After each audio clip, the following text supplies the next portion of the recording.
সর্দি কাশি বা জ্বরে ভুগলে আমরা সাধারণত কী ভাবি? মানে আমাদের মনে হয় যে যুদ্ধটা বুঝি গলা, নাক বা ফুসফুসে চলছে।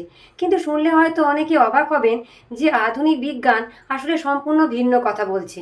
আমাদের শরীরে আসল সেনাঘাঁটিটা ওই ফুসফুস বা রক্তে নয়, বরং লুকিয়ে আছে এমন একটা জায়গায় যা নিয়ে আমরা হয়তো সেভাবে কখনো ভাবি না। মানে আমাদের পেটের ভেতর, অন্ত্রে। শরীরের মোট রোগ প্রতিরোধ ক্ষমতার প্রায় 70% থাকে এই অন্ত্র বা গাঁটে। আর আমাদের আজকের এই তথ্যভিত্তিক গভীর আলোচনায় সবাইকে স্বাগত জানাই, যেখানে আমরা প্রবেশ করতে যাচ্ছি শরীরের ভেতরের ঠিক এমনই একটা অদৃশ্য যুদ্ধক্ষেত্রে। আজ আমাদের সামনে রয়েছে অ্যামোয়ে নিউট্রালাইট triple protect.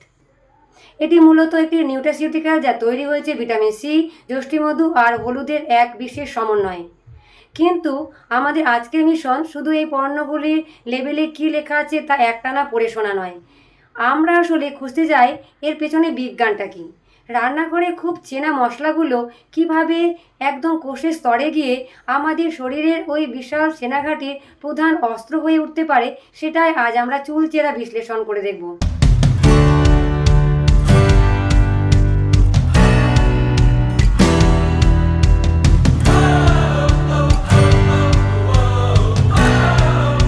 Hello friend, welcome back to my channel. আমি সুমনা।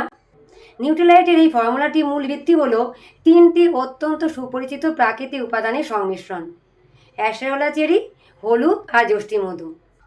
তবে এখানে সবচেয়ে লক্ষণীয় বিষয় হলো এই ফর্মে কোনো কৃত্রিম স্বাদ বা প্রিজারভেটিভ দেওয়া হয়নি, আর এটি সম্পূর্ণ নিরামিষাশী বা ভেজিটেরিয়ান একটি ফর্মুলা। কিন্তু এই উপাদানগুলি আলাদাভাবে খাওয়ার চেয়ে একসাথে কেন ব্যবহার করা হয়েছে তার পেছনে একটা বিরাট বৈজ্ঞানিক কারণ রয়েছে। আমাদের শরীরের প্রতিরক্ষা ব্যবস্থা তো কোনো একটি মাত্র সুইচ নয় যে যেটা অন করে দিলেই সব ঠিক হয়ে যাবে। শরীরকে প্রতিনিয়ত আসলে তিন দিক থেকে লড়তে হয়: বাইরের জীবাণু ঠেকাতে হয়, ভেতরের কোষের ড্যামেজ বা ক্ষতি মেরামত করতে হয়, এবং শরীরের ভেতরের অহেতুক উত্তেজনা বা প্রদাহকে শান্ত রাখতে হয়।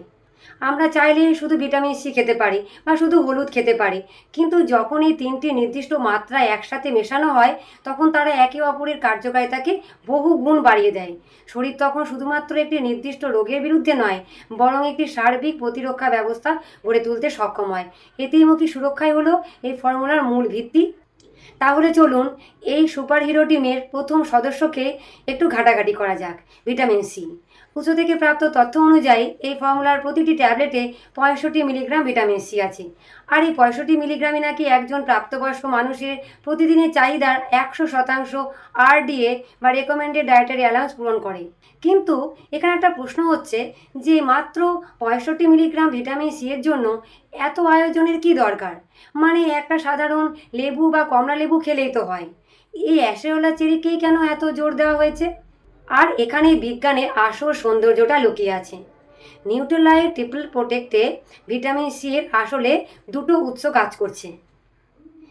প্রথমটি হলো ফুড গ্রেড পরিশোধিত অ্যাসকর্বিক অ্যাসিড, আর দ্বিতীয়টি হলো নিউট্রিশার্ট খামার থেকে সম্পূর্ণ জৈব পদ্ধতিতে উৎপাদিত অ্যাশেরোলা চেরি নির্যাস। শুধু লেবু বা কমলা খেলে হয়তো কিছুটা ভিটামিন সি পাওয়া যায়, কিন্তু অ্যাশেরোলা চেরির ব্যাপারটা সম্পূর্ণ আলাদা। আমি এই সোর্সগুলো ঘাঁটতে গিয়ে একটা তথ্য দেখলাম যা রীতিমতো চমকে দেওয়ার মতো। আইএফসিডি এবং ইউএসডি এর মতো নির্ভরযোগ্য সূত্র বলছে এই অ্যাশেরোলা চেরিতে আমলার চেয়ে 5.6 গুণ বেশি ভিটামিন সি রয়েছে। আমরা তো জানি আমলা বা আমলকি ভিটামিন সি এর একটা বিশাল বড় উৎস, আর তার চেয়েও প্রায় 6 গুণ বেশি। এর পাশাপাশি এতে ক্যারোটিনয়েড, ফেনলেট এবং ফ্ল্যাভোনয়েডের মতো পুষ্টি উপাদানও রয়েছে। তার মানে কি শুধু এর ঘনত্বের জন্য একে বেছে নেওয়া হয়েছে? ঘনত্ব তো বটে, তবে কাজের পরিধিটাও আমাদের বুঝতে হবে। ভিটামিন সি শুধু যে আমাদের সর্দি কাশি থেকে বাঁচায় তা কিন্তু নয়, এটি আমাদের শরীরের কোলাজেন গঠনে সহায়তা করে। কোলাজেন মানে হচ্ছে যেটা আমাদের ত্বকের জন্য খুব দরকার। কোলাজেন হলো এক ধরনের প্রোটিন যাকে আমরা আমাদের শরীরের ইটের গাঁথনি বা স্ক্যাফোল্ডিং বলতে পারি। ত্বক, হাড় এবং টিস্যুকে শক্ত ও টানটান রাখতে এর কোনো বিকল্প হয় না। তবে সবচেয়ে গুরুত্বপূর্ণ কাজ হলো এটি একটি শক্তিশালী অ্যান্টিঅক্সিডেন্ট হিসাবে কাজ করে। এবার দেখি এই অ্যান্টিঅক্সিডেন্ট বিষয়টা কী। কারণ আমরা প্রায়ই কিন্তু এই শব্দটা শুনে থাকি, কিন্তু কোষের ভেতরে আসলে কি ঘটে? আচ্ছা, একটু আগে আমরা যে যুদ্ধক্ষেত্রের কথা বলছিলাম তার দিকে আবার দেখানো যাক। প্রতিদিনের দূষণ, মানসিক চাপ বা অস্বাস্থ্যকর খাবারের কারণে আমাদের শরীরে প্রতিনিয়ত কিছু ফ্রি র্যাডিক্যাল তৈরি হয়। এই ফ্রি রেডিক্যালগুলো আসলে কি? এগুলোকে আমরা খ্যাপাটে বা অস্থিতিশীল অণু হিসাবে ভাবতে পারি। এদের একটি করে ইলেকট্রন কম থাকে, তাই এরা পাগলের মতো আমাদের সুস্থ কোষগুলোর গায়ে ধাক্কা মারে এবং সেখান থেকে ইলেকট্রন চুরি করতে চায়। এই চুরির প্রক্রিয়াই হলো অক্সিডেটিভ স্ট্রেস, যা আমাদের সুস্থ কোষগুলোকে ধ্বংস করে এবং বার্ধক্যকে ত্বরান্বিত করে। অ্যান্টি অক্সিডেন্ট হিসেবে ভিটামিন সি এখানে অনেকটা আত্মঘাতী রক্ষক হিসাবে কাজ করে। আত্মঘাতী রক্ষক মানে সে নিজে গিয়ে ওই খ্যাপাটে অণুগুলোকে শান্ত করে। ভিটামিন সি নিজে থেকেই ওই ফ্রি র্যাডিক্যালসগুলোকে একটি ইলেকট্রন দান করে, ফলে ফ্রি র্যাডিক্যালসগুলো শান্ত হয়ে যায় এবং আমাদের সুস্থ কোষগুলো রক্ষা পায়। আর সবচেয়ে মজার ব্যাপার হলো, ইলেকট্রন দান করার পরেও ভিটামিন সি নিজে ক্ষতিকর ফ্রি র্যাডিক্যালে পরিণত হয় না। এটি কোষগুলোকে ভেতর থেকে তরুণ ও সুস্থ রাখতে একটা মজবুত ঢাল হিসাবে কাজ করে। অসাধারণ একটা প্রক্রিয়া। তার মানে ভিটামিন সি একদিকে কোলাজেন তৈরি করে শরীরের বাইরের প্রাচীরকে মজবুত করছে, আর অন্যদিকে ভেতরে ঢুকে ফ্রি র্যাডিক্যালগুলোকে নিরস্ত্র করছে। এবার চলুন আমাদের টিমের বাকি দুই সদস্যর কাছে যায়। প্রাচীনকাল থেকে ব্যবহৃত দুই উপাদান, হলুদ এবং যষ্টিমধু। এই দুটি উপাদানের ইতিহাস অনেক প্রাচীন। আমাদের উৎস বলছে প্রতিটি ট্যাবলেটে 2000 মিলিগ্রাম সমতুল্য জৈব হলুদ এবং 1000 মিলিগ্রাম সমতুল্য জৈব যষ্টিমধু রয়েছে। এখানে এই সমতুল্য বা ইকুইভ্যালেন্ট শব্দটা খুব গুরুত্বপূর্ণ। এর মানে হলো সাধারণ কাঁচা হলুদ বা যষ্টিমধু খেলে যে পরিমাণ খেতে হতো, এই ট্যাবলেটে ঠিক সেই পরিমাণ উপাদানের নির্যাসটুকু অত্যন্ত বৈজ্ঞানিক উপায়ে ঘনীভূত অবস্থায় দেওয়া আছে। এখানে একটা সবচেয়ে বড় প্রশ্ন আসছে। দেখুন, আমরা হলাম বাঙালি, আমাদের প্রায় সব রান্নাতেই হলুদ থাকে। অনেকে সকালে উঠে কাঁচা হলুদ চিবিয়ে খান। আমাদের দাদি নানিরা তো যুগ থেকে বলে আসছেন হলুদের গুণের কথা। তাহলে হঠাৎ করে এই নির্যাস বা ট্যাবলেটের প্রয়োজন পড়লো কেমন করে? নথিপত্র বলছে এই ট্যাবলেটে হলুদের যে নির্যাস রয়েছে তা হলো উচ্চ ঘনত্বের কারকিউমিন নির্যাস, যা 95% নয়, বরং 90% নির্যাস অনুপাতে প্রমিত বা স্ট্যান্ডার্ডাইজড। ঠিক এই জায়গাটাই আমাদের বুঝতে হবে। এই 90% স্ট্যান্ডার্ডাইজ কথাটা পড়ে আমার একটা অদ্ভুত তুলনা মাথার মধ্যে এলো। ধরুন, সাধারণ কাঁচা হলুদ খাওয়া আর নির্যাস গ্রহণ করার পার্থক্যটা এই অনেকটা অপরিশোধিত তেল বা ফুড অয়েল আর রকেটের জ্বালানির মধ্যকার পার্থক্যের মতো না? মানে দুটোই জ্বালানি, দুটোরই উৎস এক, কিন্তু কার্যকারিতায় এদের মধ্যে আকাশ পাতাল তফাৎ। আর এখানেই বিজ্ঞানের আসল চমকটা রয়েছে। হলুদ আমরা যে কারণে খাই তার মূল স্বাস্থ্য উপকারিতার জন্য দায়ী হলো একটি জৈব সক্রিয় যৌগ বা বায়ো অ্যাক্টিভ কম্পাউন্ড, যার নাম কারকিউমিন। সাধারণ কাঁচা হলুদে এই কারকিউমিনের পরিমাণ থাকে খুবই সামান্য, হয়তো মাত্র 2 থেকে 3%। তার মানে কেউ যদি শুধু তরকারি হলুদ বা কাঁচা হলুদ থেকে চিকিৎসাগত উপকার পেতে চায়, তাকে হয়তো রোজ বাটি ভর্তি হলুদ খেতে হতে পারে, যা হজম কত দূরের কথা, পাকস্থলীর জন্য একটা বড় বিপর্যয়ের কারণ হতে পারে। বাস্তবে অত পরিমাণ হলুদ খাওয়া অসম্ভব এবং অস্বাস্থ্যকরও বটে, কিন্তু 90% স্ট্যান্ডার্ডাইজড মানে হলো এই নির্যাসের মোট ওজনের 90%ই হলো সেই বিশুদ্ধ কারকিউমিন। এটি কম মাত্রায় সর্বোচ্চ স্বাস্থ্য উপকারিতা পাওয়ার জন্য কাঁচা হলুদের চেয়ে অনেক উন্নত এবং সরাসরি কার্যকরী একটি বিকল্প। এটি সরাসরি আমাদের শরীরে অক্সিডেটিভ স্ট্রেস নিয়ন্ত্রণে সাহায্য করে। তাহলে এবার দেখি যে যষ্টিমধুর কাজ কি। আমরা তো সাধারণত গলা খুসখুস করলে একটু যষ্টিমধু বা মূলেটি চিবিয়ে খাই। শরীরের সার্বিক সুরক্ষায় এর ভূমিকা কী?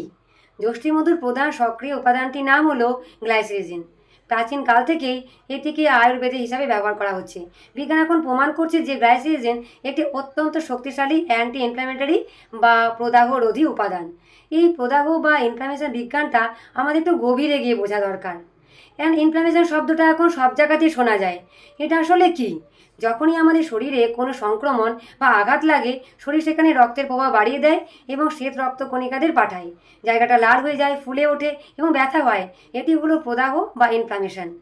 সোজা কথায় এটি হলো শরীরের ফায়ার অ্যালার্ম। ফায়ার অ্যালার্ম মানে হচ্ছে বিপদের সংকেত দিচ্ছে।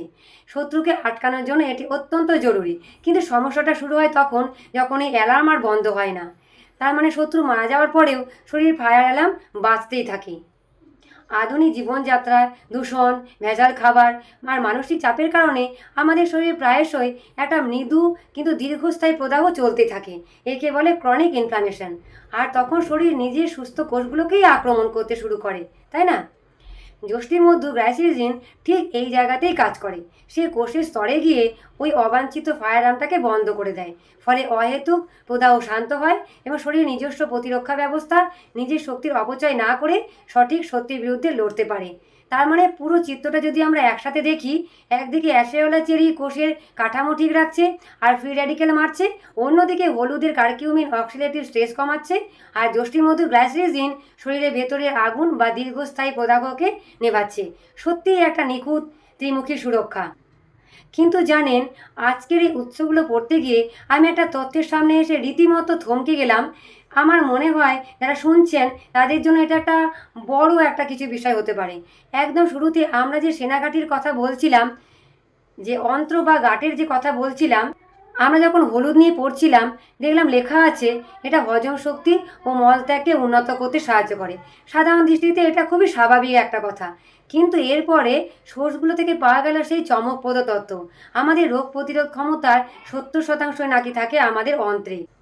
আমরা সাধারণত রোগ প্রতিরোধ বলতে ফুসফুস, গলা বা রক্তের কথা ভাবি, কিন্তু আসল যুদ্ধটা ক্ষেত্র তাহলে আমাদের পেটের ভেতরে। এই সংযোগটা আসলে কিভাবে কাজ করে? এই 70% পরিসংখ্যাটা প্রথমে শুনলে যে কোনো কারোর কাছে অবিশ্বাস্য বলে মনে হতে পারে, কিন্তু শরীরের গঠনটা একটু চিন্তা করলে বিষয়টা জলের মতো পরিষ্কার। আমাদের পরিপাকতন্ত্র বা অন্ত্র হলো বাইরের পৃথিবীর সাথে শরীরের সবচেয়ে বড় যোগাযোগের জায়গা। মানে আমরা যা খাচ্ছি তার মাধ্যমেই তো আমাদের বাইরের জিনিসপত্র ভেতরে যাচ্ছে। প্রতিদিন আমরা যা খাচ্ছি, যা পান করছি, তার সাথে প্রতিনিয়ত অসংখ্য ব্যাকটেরিয়া, ভাইরাস এবং টক্সিন আমাদের শরীরে প্রবেশ করছে। তাই শরীর খুব বুদ্ধিমত্তার সাথে তার সবচেয়ে বড় সেনাঘাঁটিটা অর্থাৎ ইমিউন কোষগুলোকে এই অন্ত্রের প্রাচীরের চারপাশেই মোতায়েন করে রেখেছে, যাকে আমরা আধুনিক বিজ্ঞানের ভাষায় গাট মাইক্রোবায়োম বলি। অন্ত্রের স্বাস্থ্য ভালো থাকার অর্থই হলো আপনার পুরো শরীরের প্রতিরক্ষা ব্যবস্থা শক্তিশালী ও সতর্ক থাকা। আমাদের অন্ত্রের ভেতরে আবরণটা খুবই পাতলা, অনেকটা ছাঁকনির মতো। যদি হজম প্রক্রিয়া ঠিক না থাকে বা সেখানে প্রদাহ তৈরি হয়, তবে এই ছাঁকনি ফুটো হয়ে ক্ষতিকর পদার্থ সরাসরি রক্তে মিশতে শুরু করে দেয়। একে লিড গার্ড বা লিকি গার্ড বলা হয়। তখন অন্তে থাকা ওই 70% ইমিউন কোষ পাগলের মতো আক্রমণ শুরু করে এবং পুরো শরীরে একটা বিশৃঙ্খলা তৈরি হয়। আর ঠিক এখানেই হলুদ আর যষ্টিমধুর আসল কাজটা শুরু হয়। কারকিউমিন এবং গ্লাইসিরিন অন্ত্রের সেই পাতলা আবরণটাকে শান্ত রাখে। হলুদ যখন হজম শক্তি বাড়ায় এবং অন্ত্রের প্রক্রিয়াগুলোকে মসৃণ করে, তখন সে আসলে পরোক্ষভাবে ওই 70% ইমিউন কোষের কাজের পরিবেশকে সুন্দর করে দিচ্ছে।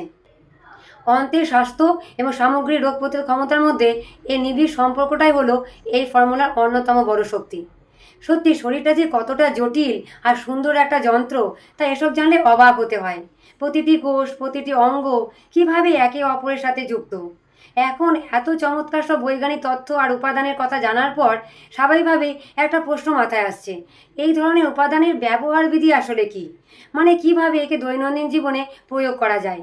নির্দেশিকা অনুযায়ী এটি 18 বছর বা তার বেশি বয়সীদের জন্য তৈরি একটি ফর্মুলা। এর ব্যবহারের নিয়মটা খুব সাধারণ। প্রতিদিন যে কোনো প্রধান খাবার খাওয়ার পর একটি করে ট্যাবলেট সেবন করা যেতে পারে। কিন্তু এই ধরনের প্রোডাক্ট কি সারা বছর খাওয়া যায়, নাকি কিছুদিন খাওয়ার পর বিরতি দিতে হয়? কারণ প্রায়শই জিজ্ঞাসিত প্রশ্নাবলীতে বা এফএকিউতে লিখলাম এই প্রশ্নটা অনেকেই করেছে। অনেকে হয়তো ভাবেন যে একটা ট্যাবলেট খেলাম আর রাতারাতি আমার ইমিউনিটি সুপারম্যানের মতো হয়ে গেল। এটি একটি অত্যন্ত গুরুত্বপূর্ণ প্রশ্নে জন্ম দেয়, আর তা হলো ধারাবাহিকতা বনাম তাৎক্ষণিক জাদুর প্রত্যাশা। আমাদের বুঝতে হবে নিউট্রিলাইট ট্রিপল প্রোটেক্ট কোনো ম্যাজিক পিল বা সাধারণ ওষুধ নয়। কারো জ্বর হলে সে যেমন প্যারাসিটামল খায় আর জ্বর কমে যায়, বিষয়টা মোটেও এরকম না। এটি একটি নিউট্রাসিউটিক্যাল। এর কাজ হলো শরীরকে প্রয়োজনীয় পুষ্টি জুগিয়ে ভেতর থেকে ধীরে ধীরে শক্তিশালী করে তোলা। তার মানে এটা অনেকটা রোজ জিমে যাওয়ার মতো বা স্বাস্থ্যকর খাবার খাওয়ার মতো একটা দীর্ঘমেয়াদী অভ্যাস। একদিন স্বাস্থ্যকর খাবার খেলে যেমন রাতারাতি শরীর পাল্টে যায় না, তেমনি নিউট্রাসিউটিক্যালের ক্ষেত্রে রাতারাতি কিছু আশা করাটা অবৈজ্ঞানিক। ধারাবাহিকতাই এখানে সাফল্যের মূল মন্ত্র। শরীরের ভেতরের প্রতিরক্ষা দেওয়াল একদিনে তৈরি হয় না। ফ্রি র্যাডিক্যালের আক্রমণ বা দীর্ঘমেয়াদী প্রদাহ একদিনে শেষ হওয়া নয়, এটা রোজকার ঘটনা। তাই দীর্ঘমেয়াদে প্রতিদিন রুটিনের অংশ হিসাবে নিয়মিত সেবন করার মাধ্যমে শরীরকে ভেতর থেকে প্রস্তুত রাখা সম্ভব। এটি সম্পূর্ণ নিরাপদ এবং এর কোনো নির্দিষ্ট সময়সীমা নেই। আমরা যদি আজকের এই পুরো বিশ্লেষণটার একটা সারসংক্ষেপ টানি, তাহলে বিষয়টা দাঁড়াচ্ছে এরকম: আমাদের শরীর একটা যুদ্ধক্ষেত্র, আর তাকে সুরক্ষিত রাখতে দরকার একটি ত্রিমুখী সুরক্ষা। ভিটামিন সি বা অ্যাশেরোলা চেরি আমাদের কোষের কাঠামো রক্ষা হচ্ছে এবং খ্যাপাটে ফ্রি র্যাডিক্যালের বিরুদ্ধে আত্মঘাতী রক্ষক হিসাবে লড়ছে। হলুদের উচ্চমানের কার্কিউমিন নির্যাস আমাদের অন্তকে সুস্থ রাখছে, অক্সিডেটিভ স্ট্রেস কমাচ্ছে এবং ওই 70% ইমিউনিটিকে সঠিক পরিবেশে কাজ করতে সাহায্য করছে। আর যষ্টিমধুর গ্লাইসিরিজিন শরীরের ভেতরের অহেতুক ফায়ার অ্যালার্ম বা প্রদাহ বন্ধ করে সার্বিক সুরক্ষার ঢাল তৈরি করছে। এই তিনের মেলবন্ধনে তৈরি হচ্ছে একটা শক্তিশালী প্রাকৃতিক এবং বিজ্ঞানসম্মত প্রতিরক্ষা ব্যবস্থা। এবং সবচেয়ে বড় কথা হলো, এগুলো শুধু মুখের কথা নয়, এর প্রতিটি উপাদানই আসছে নিরাপদ, প্রাকৃতিক এবং বিজ্ঞানসম্মতভাবে পরীক্ষিত জায়গা থেকে। নির্যাসগুলো এর প্রমিতকরণ বা স্ট্যান্ডার্ডাইজেশনই একে সাধারণ ঘরোয়া টোটকা থেকে আলাদা করে এটি নির্ভরযোগ্য বৈজ্ঞানিক সমাধানে পরিণত করেছে।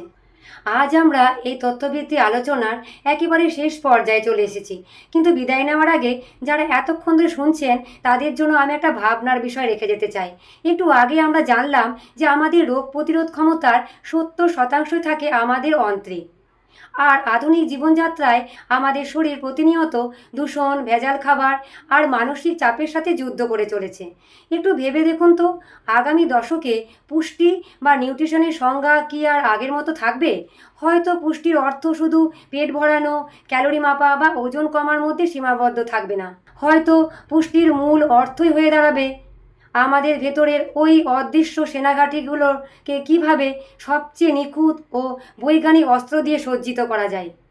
প্রতিদিনের খাবারে আমরা যে উপাদানগুলো নিচ্ছি সেগুলো কি আমাদের ভেতরে সেই যোদ্ধাদের শক্তিশালী করছে, নাকি তাদের আরও দুর্বল করে দিচ্ছে?